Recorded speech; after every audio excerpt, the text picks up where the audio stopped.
നമസ്കാരം. കൗണ്ടർ പസിന്റെ മറ്റൊരു എപ്പിസോഡിലേക്ക് സ്വാഗതം. എന്താണ് റയലിന്റെ അവസ്ഥ അല്ലെ? ഹോസെ മറീനിയോയുടെ കീഴിൽ അവർ ആദ്യത്തെ വിജയം നേടിയിരിക്കുകയാണ്. 2-1 എന്നുള്ള സ്കോറിൽ എസ്പാനിയോളിനെ പരാജയപ്പെടുത്തിയിട്ട് അതും 90th മിനിറ്റിലെ വിന്നറായിട്ട് റയൽ 3 പോയിന്റ്സ് എടുത്തിരിക്കുകയാണ്. അതിലെ മാച്ചിലെ വിശേഷങ്ങളും എന്താണ് റയലിന്റെ ഇൻഡെപ്ത് അനാലിസിസ് എന്ന് നമുക്ക് നോക്കാം. ലൈനപ്പിലേക്ക് വരുമ്പോഴേ ഒരു 4-4-2 എന്നുള്ളൊരു ഷേപ്പിലായിരുന്നു റയൽ അണിനിരുന്നത്. അതിൽ 3 മിഡ്ഫീൽഡേഴ്സും ഈ പറയുന്ന പോലെ കുറച്ചുകൂടെ ഹൈ ആയിട്ട് കളിക്കുന്ന ഒരു മിഡ്ഫീൽഡേഴ്സ് ആയിട്ട് വരുന്ന പ്രൊഫൈൽസ് ആയിരുന്നു അവർക്ക് ഉണ്ടായിരുന്നത്. ആർദ്രാഗുളർ ഒരു വിങ്ങറായിട്ടാണ് നമ്മൾ ലിസ്റ്റ് ചെയ്യപ്പെടുന്നതെങ്കിലും മിഡ്ഫീൽഡിലേക്ക് ഇൻസൈഡ് ഫോർവേഡ് എന്നുള്ള രീതിക്കായിരുന്നു ആർദ്ര ഇന്നലെ പ്ലേ ചെയ്തിരുന്നത്. അതുകൊണ്ട് തന്നെ ആ ഒരു മിഡ്ഫീൽഡിൽ ആർദ്രാഗുളർ, ബെർണാഡോ സിൽവ ഉണ്ടായിരുന്നു, പിന്നെ വാൽവേർഡെ ഉണ്ടായിരുന്നു, ബെല്ലിംഗം ഉണ്ടായിരുന്നു. ഈ ഒരു 4 പ്ലെയേഴ്സിൻ്റെയും പ്രൊഫൈൽസിനെ എങ്ങനെയായിരിക്കും ഹോസെ മാനേജ് ചെയ്യുക എന്നുള്ളത് ഇന്നലെ പെർഫെക്റ്റ് ആയിട്ട് നമുക്ക് ഫസ്റ്റ് ഹാഫിൽ കാണിച്ചു തന്നു. കാരണം ഒരു 4-4-2 ആണ് ലിസ്റ്റ് ചെയ്യപ്പെടുന്നുണ്ടെങ്കിലും റയൽ എങ്ങനെയാണ് അവരുടെ സ്ട്രക്ചർ കൊണ്ടുപോകുന്നത് നമുക്ക് നോക്കാം. അവരുടെ ബേസിക് ആയിട്ടുള്ള സ്ട്രക്ചറിലുള്ള പ്രിൻസിപ്പിൾ എന്ന് പറയുന്നത് അറ്റ് എ ടൈം ഒരു ഫുൾ ബാക്കിനെ പുഷ് ചെയ്യുക എന്നുള്ളതാണ് ഹൈ ആയിട്ട്. അത് മോസ്റ്റ്ലി അവരുടെ റൈറ്റ് ഫുൾ ബാക്ക് ആയിട്ടുള്ള ഡംഫ്രീസ് ആയിരുന്നു. ഇതെന്തുകൊണ്ട് ഇങ്ങനെ ചെയ്യുന്നത്? ഡംഫ്രീസിന് ഈ പറയുന്ന ഒരു വിങ് ബാക്ക് എന്നുള്ള പ്രൊഫൈലിൽ കളിക്കാനായിട്ട് പ്രാപ്തനായിട്ടുള്ള പ്ലെയറാണ്. അദ്ദേഹത്തിന് അപ്പ് ആൻഡ് ഡൗൺ പോയി ഇറങ്ങാം, ഹെഡേഴ്സിന് വേണ്ടിയിട്ട് കോമ്പീറ്റ് ചെയ്യാം, ഫുൾ ബാക്കായിട്ട് ഓവർലാപ്സ് നടത്താം, ആർദ്രാഗുളറുമായിട്ട് ലിങ്ക് ചെയ്യാനായിട്ടുള്ള സാധ്യതകൾ കൂടുതലായിരുന്നു.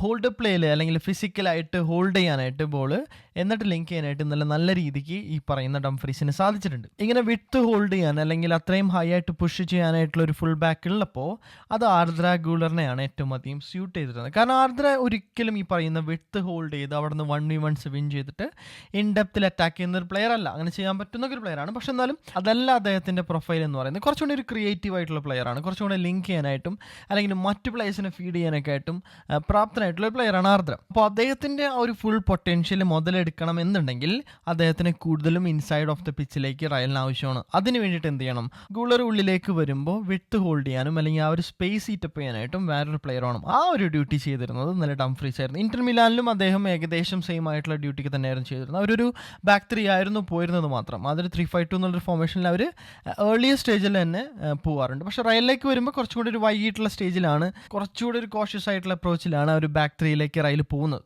പലപ്പോഴും ബിൽഡ് ചെയ്യുമ്പോൾ കാണാം നമുക്കൊരു 3-5 എന്നുള്ള ഷേപ്പിലേക്കാണ് റയൽ പോകുന്നുണ്ടായത്. അറ്റാക്കിംഗ് തേർഡിലേക്ക് പോകുമ്പോഴും ആ ഒരു ഷേപ്പ് മെയിൻറ്റെയിൻ ചെയ്യുന്നുണ്ട്. ബാക്ക് 4 എന്നുള്ള രീതിക്ക് വരുമ്പോഴായാൽ പോലും 4-2-3-1 എന്നുള്ളൊരു ഷേപ്പിലേക്ക് അല്ലെങ്കിൽ 4-2-4 എന്നുള്ള ഷേപ്പിലേക്ക് റയൽ പോകുന്ന കാണാം. പിന്നീട് ഷേപ്പിൽ ഇൻട്രസ്റ്റിംഗ് ആയിട്ടുള്ള ഒരു കാര്യം, ഞാൻ ഷേപ്പ് കൂടുതൽ പറഞ്ഞു പോകുന്ന വേറൊന്നുണ്ടല്ലോ കേട്ടോ. ആദ്യത്തെ ഒരു ഗെയിമാണ് റയൽ എങ്ങനെയാണ് ഹോസെ മറീനിയോയുടെ കീഴിൽ അണിനിരക്കുന്നത് അല്ലെങ്കിൽ എന്തൊക്കെയാണ് അവരുടെ പ്രിൻസിപ്പിൾസ് എന്നൊക്കെ ഉള്ളത് പറഞ്ഞു പോകാൻ വേണ്ടിയിട്ടാണ്. കൂടുതലും മാച്ച് അനാലിസിസ് എന്നുള്ള രീതിനെ ഉപരി ഈ ഒരു ഗെയിമിനെ റയൽ എങ്ങനെ അപ്രോച്ച് ചെയ്തു, എന്താണ് അവർ ഉദ്ദേശിക്കുന്നത് എന്നുള്ളത് കൂടി കവർ ചെയ്യാനായിട്ട് ഞാൻ ആഗ്രഹിക്കുന്നു. പിന്നീട് ഇൻട്രസ്റ്റിംഗ് ആയിട്ടുള്ള ഒരു കാര്യം എന്ന് പറയുന്നത് അവരുടെ മിഡ്ഫീൽഡേഴ്സിന്റെ ലൈനപ്പ് തന്നെയായിരുന്നു. കാരണം പ്രോപ്പറായിട്ടൊരു ഹോൾഡിംഗ് മിഡ്ഫീൽഡർ ഇല്ലാതെയാണ് ഇന്നലെ റയൽ അണിനിരക്കുന്നത്. കമവിംഗ അല്ലെങ്കിൽ ചുവമേനി എന്നിവരെ സ്റ്റാർട്ട് ചെയ്യിക്കുന്നില്ല. പകരം ബെർണാഡോ സിൽവ, വാൽവെർഡെ, ബെല്ലിംഗം എന്നൊരു മിഡ്ഫീൽഡിലേക്ക് പോകുന്നു. പക്ഷേ ഇതിൽ കൂടുതലും ഞാൻ നേരത്തെ പറഞ്ഞ പോലെ ഗുളർ ഇറങ്ങി വരുന്നുണ്ട്. ആർദ്ര ഗുളർക്ക് ഒരുപാട് ബിൽഡപ്സിൽ ഇൻവോൾവ് ചെയ്യാനായിട്ടുള്ള സാധ്യതകൾ ഇന്നലെ വന്നിരുന്നു. അത് ചെയ്യുന്നുണ്ടായിരുന്നു. റയലിനെ സംബന്ധിച്ചിട്ട് ഈ പറയുന്ന ഇൻ്റർചേഞ്ച് ഓഫ് പൊസിഷൻസ് നടക്കാനായിട്ട് വളരെ സ്മൂത്ത് ആയിട്ട് റയലിന് സാധിച്ചപ്പോഴൊക്കെ അറ്റാക്സ് ഫോർവേഡിലേക്ക് കൊടുക്കാനായിട്ട് റയലിന് പറ്റുന്നുണ്ടായിരുന്നു. കാരണം ഇങ്ങനെ വരുമ്പോൾ മിഡ്ഫീൽഡിലേക്ക് ഓവർലോഡ് വരികയും അല്ലെങ്കിൽ പൊസിഷൻസ് ഇൻ്റർചേഞ്ച് ചെയ്യുമ്പോൾ ഓപ്പോസിഷൻ പ്ലേയേഴ്സിന് മാൻ മാർക്ക് ചെയ്യാൻ പറ്റാത്തൊരവസ്ഥയിലേക്കും കൊണ്ടെത്തിക്കുന്നുണ്ടായിരുന്നു. ഇതുകൊണ്ട് തന്നെ ഗുളർ ഇപ്പോൾ ഡ്രോപ്പ് ചെയ്ത് വന്നിട്ട് ഏറ്റവും ബേസിൽ നിന്ന് റിസീവ് ചെയ്തിട്ട് ബോൾ പ്രോഗ്രസ് ചെയ്യാൻ ശ്രമിക്കുമ്പോൾ ബെർണാഡോ സിൽവേനെ നമുക്ക് ഹൈ ആയിട്ട് കാണാൻ പറ്റുന്നുണ്ടായിരുന്നു. ഈ ഒരു പൊസിഷണൽ പ്ലേ ഡിഫെൻസീവ്ലി ഇന്നലെ റയലിനെ എക്സിക്യൂട്ട് ചെയ്യാൻ പറ്റി. ഞാനൊരു ചെറിയ എക്സാമ്പിൾ കാണിക്കുകയാണെങ്കിൽ ഇപ്പോൾ ഈ ഒരു സീക്വൻസിൽ നമുക്ക് നോക്കാം. ആർദ്ര ഗുളർ ഇറങ്ങി വന്ന് ഡ്രോപ്പ് ചെയ്തിട്ട് റിസീവ് ചെയ്തിട്ട് അവിടുന്ന് ബോൾ പ്രോഗ്രസ് ചെയ്യുന്നുണ്ട്. ഇപ്പോൾ ബെർണാഡോ സിൽവയുടെ പൊസിഷൻ നോക്കിയേ, ഹൈ ആയിട്ടുള്ള പൊസിഷനിലാണ് അദ്ദേഹം നിൽക്കുന്നത്. ആ ഒരു അറ്റാക്ക് നടന്നു കഴിഞ്ഞിട്ട് അവർക്ക് കൗണ്ടർ അറ്റാക്ക് റിസീവ് ചെയ്യുന്നുണ്ട്. ആ ഒരു കൗണ്ടർ അറ്റാക്കിന് ആരാ പോയിട്ടിട്ട് കവർ ചെയ്യുന്നത് അല്ലെങ്കിൽ ട്രാക്ക് ബാക്ക് ചെയ്തിട്ട് ഡിഫെൻഡ് ചെയ്യുന്നത്? ഒരു നമ്പർ 6 പൊസിഷനിൽ നിൽക്കേണ്ട ഒരു പ്ലെയറാണ് അത് ചെയ്യുന്നത്. ഈ നേരത്തെ പൊസിഷൻസ് ഇൻ്റർചേഞ്ച് ചെയ്തതുകൊണ്ട് ആർദ്ര ഗുളർ ആ ഒരു ഡ്യൂട്ടി നിറവേക്കാം. കൂടുതലും ബിൽഡപ്സുകൾ പ്രോഗ്രസ് ചെയ്തിരുന്നത് ബെർണാഡോ സിൽവ തന്നെയായിരുന്നു. സ്റ്റിൽ എനിക്ക് തോന്നുന്നു ലൈൻ ബ്രേക്കിംഗ് ആയിട്ടുള്ള മൂവുകളൊന്നും ഈ പറയുന്ന പാസസിലൂടെ ഉണ്ടായിരുന്നു. പക്ഷേ പ്രോഗ്രസീവ് ആയിട്ടുള്ള ക്യാരീസ് ഒന്നും ഇന്നലെ അധികം കാണാനായിട്ട് മിഡ്ഫീൽഡേഴ്സിൻ്റെ ഭാഗത്ത് നിന്ന് കണ്ടിരുന്നില്ല. ഒരുപക്ഷെ എസ്പാനിയോളിൽ ടൈറ്റായിട്ട് ഡിഫെൻസീവ്ലി കോമ്പാക്റ്റ് ആയതുകൊണ്ടാവാം. പക്ഷെ എന്നിരുന്നാലും നല്ല ടീംസുകളൊപ്പം വരുമ്പോൾ, ടൈറ്റായിട്ട് മാർക്ക് ചെയ്യുന്ന ടീംസുകളൊപ്പം വരുമ്പോൾ അതെങ്ങനെ ഡീൽ ചെയ്യും ഈ മിഡ്ഫീൽഡ് എന്നുള്ളത് സ്റ്റിൽ കണ്ടറിയേണ്ട ഒരു കാര്യമാണ്. ആർദ്ര ഗുളർ ഇത്രയും അധികം ഇൻവോൾവ് ആയതുകൊണ്ട് തന്നെ റയലിന് ഒരുപാടധികം എക്സ്ട്രീം ചാൻസസും ക്രിയേറ്റ് ചെയ്യാനായിട്ട് ഇന്നലെ സാധിച്ചു. 2-1 സ്കോർ ലൈന് നാരോ ആയിട്ടാണ് വിജയിച്ച് കയറിയിട്ടുണ്ടെങ്കിലും ഒരുപാട് നല്ല മൊമെന്റ്സ് റയലിന്റെ ഭാഗത്തു നിന്നുണ്ടായിരുന്നു. പിന്നെ ഒരുപാടധികം ഈ ഗെയിമിനെ എടുത്ത് സ്ക്രൂട്ടനൈസ് ചെയ്യാനായിട്ട് നമുക്ക് കഴിയില്ല. കാരണം സീസണിലെ ആദ്യത്തെ ഗെയിമാണ് റയലിന്റെ. ഒരുപാട് പ്ലേയേഴ്സ് പുതിയത് വന്നിട്ടുണ്ട്. ആ ഒരു ടീം ഒന്ന് കമ്പൈൻഡ് ആയിട്ട് അല്ലെങ്കിൽ ഒരൊറ്റ മെന്റൽ സ്റ്റേറ്റിലേക്കൊക്കെ എത്തിപ്പെടാനായിട്ട് ഒരുപാട് സമയമെടുക്കും. അതെല്ലാ ടീമുകൾക്കും അങ്ങനെ തന്നെ ആയിരിക്കും. സോ പോസിറ്റീവ്സും നെഗറ്റീവ്സും നമുക്ക് പറഞ്ഞു പോകാമെങ്കിലും ഇതിലേക്ക് ഒരുപാട് മാറ്റങ്ങൾ വരും തന്നെയാണ് നമുക്ക് പ്രതീക്ഷകളുള്ളത്. പിന്നെ ഞാൻ ഈ ഡംഫ്രീസിന്റെ കാര്യം പറഞ്ഞപ്പോഴേ ഒരുപാടധികം ഈ പറയുന്ന റയലിനെ സ്യൂട്ട് ചെയ്യുന്ന ഒരു പ്രൊഫൈലായിട്ട് ഇന്നലെ എനിക്ക് തോന്നി. ആ ഒരു പൊസിഷൻ ഇന്നലെ വല്ലാതെ ഗെയിം സ്റ്റേറ്റിനെ ബാധിക്കുന്ന രീതിക്കായിരുന്നു എന്ന് എനിക്ക് തോന്നി. കാരണം ഡംഫ്രീസ് അറ്റാക്ക് ചെയ്യുമ്പോൾ അല്ലെങ്കിൽ ഫെർദർ പുഷ് ഫോർവേഡ് ചെയ്യുമ്പോൾ ഒരുപാട് ഓപ്പർച്യൂണിറ്റീസ് ആ വിങ്ങിൽ വരുന്നു. നല്ല ഫിസിക്കലായിട്ടുള്ള ഒരു പ്ലെയറെ കിട്ടുന്നു. ക്രോസസിന് ലേറ്റ് ആയിട്ട് ബോക്സിലേക്ക് അറൈവ് ചെയ്യാൻ പറ്റുന്ന ഒരു പ്ലെയറെ കിട്ടുന്നു. പക്ഷേ നേരെ തിരിച്ച് എസ്പാനിയോളാണ് കൺട്രോൾ വഹിച്ചിരുന്നത്, അല്ലെങ്കിൽ മൊമെൻറ്റം എസ്പാനിയോളിൻ്റെ കയ്യിലായിരുന്നുണ്ടെങ്കിൽ റയൽ ഒരുപാട് പാസീവ് ആവുന്നുണ്ടായിരുന്നു. ആ ഒരു ഓർത്തഡോക്സ് ബാക്ക് ഫോർ എന്നുള്ള രീതിക്ക് തന്നെ പോകാനായിട്ട് റയലിന് പുഷ് ചെയ്യേണ്ടി വന്നു. കാരണം ഡംഫ്രീസിന് ഫോർവേഡിലേക്ക് പുഷ് ചെയ്യാൻ പറ്റുന്നില്ല. അപ്പോൾ വിട്ട് ഹോൾഡ് ചെയ്യാനായിട്ടൊരു പ്ലെയർ വരുന്നില്ല. ഒരുപാട് നാരോ ഇൻ പൊസിഷനിലേക്ക് റയൽ പോകുന്നു. അങ്ങനെ പൊസിഷൻ ലൂസ് ആവാനുള്ള സാധ്യതകൾ വരുന്നു. ഇങ്ങനത്തെ കുറച്ച് പ്രശ്നങ്ങൾ മൊമെൻറ്റം ഷിഫ്റ്റ് ഉള്ള സമയത്തൊക്കെ റയലിന് പറ്റുന്നുണ്ടായിരുന്നു. പ്രത്യേകിച്ച് ആ ഒരു ഫസ്റ്റ് ഹാഫിലെ ഡ്രിങ്ക്സ് ബ്രേക്കിന് ശേഷം അവിടെ നിന്നൊരു 7-8 മിനിറ്റോളം ഈ പറയുന്ന സ്പാനിയോളുടെ ഒരു ചെറിയൊരു പുഷ് ഉണ്ടായിരുന്നു. ആ ഒരു പുഷിന് ശേഷമാണ് ഗോൾ വരുന്നത്. പിന്നീട് എനിക്ക് തോന്നിയ ഏറ്റവും വലിയ ചാലഞ്ച് എന്നുള്ളത് ഡംഫ്രീസ് പുഷപ്പ് ചെയ്യുമ്പോൾ ബെർണാഡോ സിൽവ, വാൽവെർഡെ എങ്ങനെയായിരിക്കും ആ ഒരു ട്രാൻസിഷനെ ഡീൽ ചെയ്യുക എന്നുള്ളതായിരുന്നു. ഇന്നലത്തെ ഗെയിമിൽ അവർ നീറ്റായിട്ട് അത് ഡീൽ ചെയ്തു. പലപ്പോഴും ഒരു 3v3 സിറ്റുവേഷൻസിലേക്ക് അവർ പോയിരുന്നെങ്കിലും അവിടെ നിന്ന് ക്ലോസ് ഡൗൺ ചെയ്യാനായിട്ടും അറ്റാക്ക് ചെയ്തിട്ട്, അതായത് കൗണ്ടർ പ്രസ് ചെയ്തിട്ട് ബോളുകൾ വിൻ ചെയ്യാനായിട്ടും റയലിന് ഇന്നലെ സാധിച്ചിരുന്നു. ഇത് നമുക്ക് ഇന്നലത്തെ ഗെയിമിൽ ശ്രദ്ധിച്ചാൽ തന്നെ കാണാം. ഈ പറയുന്ന 2 ഹോൾഡ് ചെയ്യുന്ന പ്ലേയേഴ്സും, അത് ഏത് പ്ലേയേഴ്സ് ആയിക്കോട്ടെ കേട്ടോ, കൂടുതലും വാൽവെർഡെ, ബെർണാഡോ സിൽവ ആയിരുന്നു. ഇവർ തമ്മിലുള്ള ഡിസ്റ്റൻസ് എപ്പോഴും റെസ്റ്റ് ഡിഫൻസിൽ വളരെ ചെറുതായിരുന്നു. പലപ്പോഴും ഇവർ കോമ്പാക്റ്റ് ആയിട്ട് നിൽക്കാൻ തന്നെ ശ്രമിക്കുന്നുണ്ടായിരുന്നു, പ്രത്യേകിച്ച് വൈഡ് ചാനൽസിലേക്ക് ബോളുകൾ പോകുമ്പോൾ. കാരണം ഡംഫ്രീസ് പുഷപ്പ് ചെയ്ത് കഴിഞ്ഞാൽ ട്രാൻസിഷൻസിൽ അവിടെ സ്പേസസ് ഓപ്പൺ അപ്പ് ആവും, 1v1s പിടിക്കേണ്ടി വരും. ആ ഒരു സിറ്റുവേഷനെ ഡീൽ ചെയ്യാനായിട്ട് എത്രത്തോളം റയലിന് സാധിക്കുന്നു അത്രത്തോളം സക്സസ്ഫുൾ ആയിരിക്കും റയലിന്റെ ക്യാമ്പയിൻ എന്നുള്ളത്. ഇന്നലെ അതുകൊണ്ട് തന്നെ ആ ഒരു ഹോൾഡിംഗ് മിഡ്ഫീൽഡേഴ്സ് അധികം പുഷ് ഫോർവേഡ് ചെയ്യുന്നുണ്ടായിരുന്നില്ല. ബോളുകൾ റിക്കവർ ചെയ്യാനായിട്ടും കൗണ്ടർ പ്രസ് ചെയ്യാനായിട്ട് അവർക്ക് ഇന്നലെ സക്സസ്ഫുള്ളി സാധിക്കുകയും ചെയ്യുന്നുണ്ടായിരുന്നു. പക്ഷെ കണ്ടറിയേണ്ട ഒരു കാര്യമുണ്ട്, എങ്ങനെയായിരിക്കും ഇവർ ഐസൊലേറ്റ് ചെയ്യപ്പെട്ട് കഴിഞ്ഞാൽ എന്നുള്ള സാഹചര്യം കണ്ടറിയണം. ട്രാൻസിഷൻസിൽ മാത്രമല്ല, ഒരു 4-4-2 ഇരിക്കുന്ന ഡിഫെൻസീവ് ഷേപ്പിലാണെങ്കിൽ പോലും ഐസൊലേഷൻസ് വന്നു കഴിഞ്ഞാൽ അത് ഡീൽ ചെയ്യാൻ പറ്റുമെന്ന് അറിയണം. റയലിനെ സംബന്ധിച്ച് ഡിഫെൻസീവ്ലി ടെസ്റ്റ് ചെയ്യപ്പെടേണ്ടത് വലിയൊരു അത്യാവശ്യമാണ്, പ്രത്യേകിച്ച് സീസണിന്റെ തുടക്കത്തിൽ തന്നെ. ഇന്നലെ നല്ല രീതിക്ക് സ്റ്റാറ്റ്സ് ഒക്കെ എടുത്ത് നോക്കി കഴിഞ്ഞാൽ ഏരിയൽ ഡ്യുവൽസ് വിൻ ചെയ്തതിൻ്റെ സ്റ്റാറ്റ്സ് ഒക്കെ നമുക്ക് കാണാം. പക്ഷേ മൊമെന്ററിലി പ്രശ്നങ്ങൾ ഡിഫെൻസീവ്ലി ക്രോസസ് ഡീൽ ചെയ്യുന്നുണ്ടായിരുന്നു. കാരണം ഒരു ഗോൾഡൻ ആയിട്ടുള്ള ചാൻസ് ഒക്കെ ഫസ്റ്റ് ഹാഫിൽ എസ്പാനിയോളിൽ കിട്ടുന്നുണ്ടായിരുന്നു. അത് കൺവേർട്ട് ചെയ്യാനായിട്ട് അവർക്ക് സാധിച്ചില്ല. പക്ഷെ എന്നിരുന്നാലും ആ ഒരു ബാക്ക് പോസ്റ്റിൽ അല്ലെങ്കിൽ ഫാർ പോസ്റ്റിൽ 2v2 എന്നുള്ള സിറ്റുവേഷൻസിലൊക്കെ വന്നിട്ട് ഫ്രീ ഹെഡർ കൊടുക്കേണ്ട ഒരു അവസ്ഥ റയലിന് എസ്പാനിയോളിനെതിരെ വരുന്നു. അപ്പോൾ അതൊന്നും സെക്യൂർ ആയിട്ടുള്ള ഡിഫെൻസീവിന് സംഭവിക്കാൻ പാടില്ലാത്ത കാര്യങ്ങളാണ്. പിന്നെ എടുത്തു പറയേണ്ട വേറെ കാര്യം, ബെല്ലിംഗം എക്സലൻറ്റ് പെർഫോമൻസ് ആണ്. ബെല്ലിംഗം, ഗൂളർ ഒരുപാടധികം ഇന്നലെ എനിക്ക് തോന്നി ബെല്ലിംഗത്തിനെ ഏറ്റവും അധികം ഇൻട്രസ്റ്റിംഗ് ആക്കിയൊരു ഫാക്ടർ എന്ന് പറയുന്നത് അദ്ദേഹത്തിൻ്റെ പൊസിഷനിങ് കൂടിയായിരുന്നു. കാരണം പലപ്പോഴും നമ്മൾക്ക് കാണാം മുന്നത്തെ സീസൺസിലൊക്കെ ബെല്ലിംഗം ആണ് ഈ പറയുന്ന പോലെ all over the pitch roam ചെയ്യേണ്ട ഒരു അവസ്ഥ വരുന്നുണ്ടായിരുന്നു. ഇന്നലെയും ആ ഒരു ഫ്രീഡം ബെല്ലിംഗത്തിനുണ്ടായിരുന്നു. പക്ഷേ കൂടുതലും ഈ പറയുന്ന ഹാഫ് സ്പേസ് ചാനൽസിലേക്ക് ബെല്ലിംഗത്തിന് പോകാനായിട്ട് അവിടെ നിന്നിട്ട് ഓപ്പറേറ്റ് ചെയ്യാനായിട്ട് ഇന്നലെ സാധിച്ചിരുന്നു. ഏറ്റവും മികച്ച സിറ്റുവേഷൻസ് ആണ് ഈ പറയുന്ന ബെല്ലിംഗും ആ ഒരു ഹാഫ് സ്പേസ് ചാനൽസിൽ. ഈവൻ വൈഡ് ചാനൽസിലേക്ക് വന്നിട്ടും റയലിൻ്റെ പാറ്റേൺ ഓഫ് പ്ലേസ് ഉണ്ടായിരുന്നു.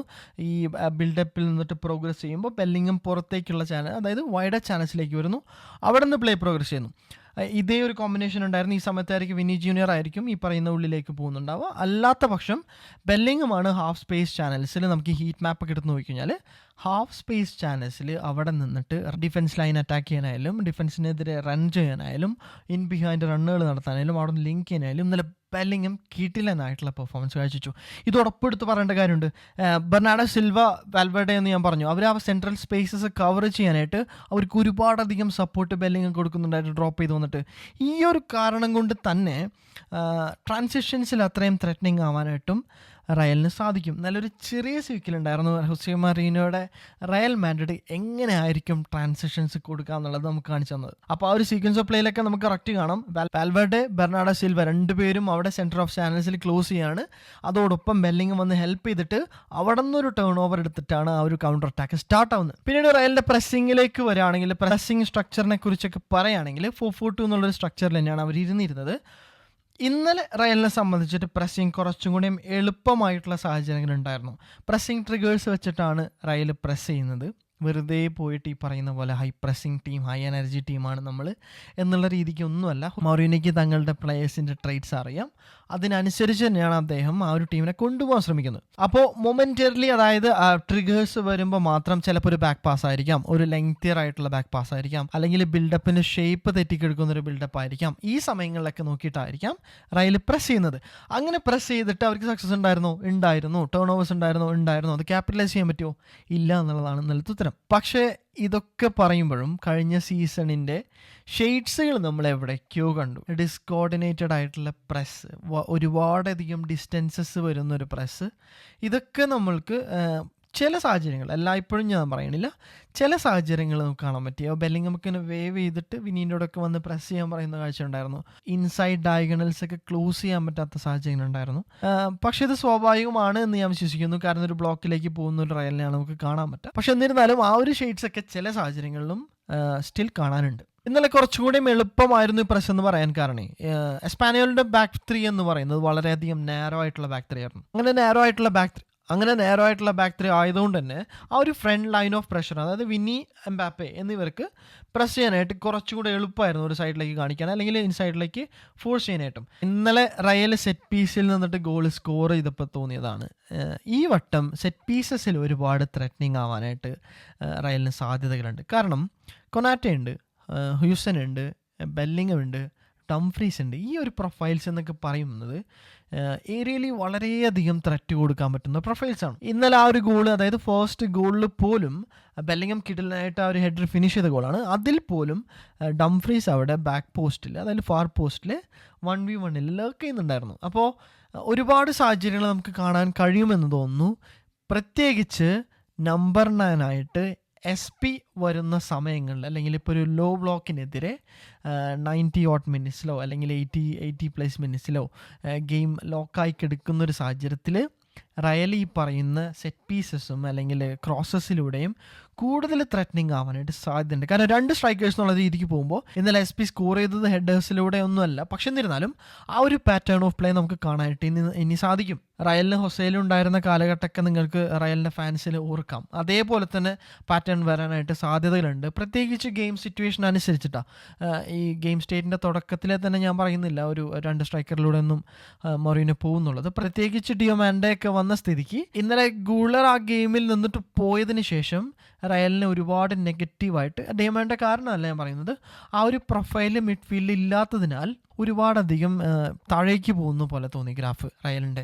പ്രത്യേകിച്ച് ആ ഒരു 1-1 എന്നുള്ള സ്കോർ ലൈൻ്റെ പ്രഷറും കൂടി വരുമ്പോൾ അതിനെ ഡീൽ ചെയ്യാനായിട്ട് റയലിന് കോമ്പിനേഷൻസും അല്ലെങ്കിൽ പ്രൊഫൈൽസിൻ്റെ കോമ്പിനേഷൻസും ഒക്കെ കണ്ടുപിടിക്കേണ്ടതുണ്ട്. എന്തായാലും സമയമുണ്ട്. സീസണിൻ്റെ ആദ്യത്തെ ഗെയിമായിരുന്നു. നമുക്കൊരു ചെറിയൊരു ഗ്ലിംസ് മാത്രമേ കിട്ടിയിട്ടുള്ളൂ എങ്ങനെ ആയിരിക്കും എന്നുള്ളതിൻ്റെയൊക്കെ. വരുന്ന ഗെയിമുകളിൽ പല തരത്തിലുള്ള ടീമുകൾക്കെതിരെ വരുമ്പോൾ, ടെസ്റ്റ് ചെയ്യപ്പെടുമ്പോൾ ഒരുപാട് കാര്യങ്ങൾ എക്സ്പോസ്ഡ് ആവും, ഒരുപാട് പോസിറ്റീവ്സ് പുറത്തു വരും, നെഗറ്റീവ്സ് പുറത്തു വരും. ഇതിനെല്ലാം നമുക്ക് അനലൈസ് ചെയ്യാം. ആദ്യത്തെ റയലിൻ്റെ ഗെയിമിലെ വിശേഷങ്ങൾ ഇതായിരുന്നു. നിങ്ങൾക്ക് നിങ്ങളുടെ തോട്ട്സ് ഷെയർ ചെയ്യുക, നിങ്ങൾ കണ്ടിട്ടുള്ള അനാലിസിസ്, അല്ലെങ്കിൽ ഗെയിമിൽ മൊമെൻറ്റ്സ് ഉണ്ടാവും, ഇന്നത് എനിക്കിങ്ങനെയായിട്ട് തോന്നി, ഈ സാഹചര്യത്തിൽ മൊറീനോ ഇങ്ങനെ ചെയ്യുമെന്ന് തോന്നി, അല്ലെങ്കിൽ സബ്സ്റ്റിറ്റ്യൂഷൻസിൻ്റെ കേസായാലും ഫോർമേഷൻസിൻ്റെ കേസായാലും പ്ലെയർ പ്രൊഫൈൽസിൻ്റെ കേസസ് ആയാലും എന്തൊക്കെ തോട്ട്സ് ഉണ്ടെങ്കിലും ഷെയർ ചെയ്യുക. ഒരു ഡിസ്കഷനുള്ള പ്ലാറ്റ്ഫോമായിട്ട് മാറേണ്ടതുണ്ട്. ഗെയിമിനെ കുറിച്ചിട്ട് ഹെൽത്തി ആയിട്ടുള്ള ഡിസ്കഷൻസ് വരുമ്പോഴൊക്കെ കൂടുതൽ നോളജും ടാക്ടിക്കൽ നോളജും ഒക്കെ അവയർനെസ്സും എല്ലാം നമുക്ക് തമ്മിൽ ഷെയർ ചെയ്തുകൊണ്ട് തന്നെ മുന്നോട്ട് പോകാം. വരുന്ന മാച്ചസിൻ്റെ അനാലിസിസുമായിട്ട് നമുക്ക് കാണുന്നവരെ, നെക്സ്റ്റ് വീഡിയോ ആയിട്ട് കാണുന്നവരെ താങ്ക് യു മാത്രം പറഞ്ഞുകൊണ്ട് നിർത്തുന്നു. Thank you so much. By.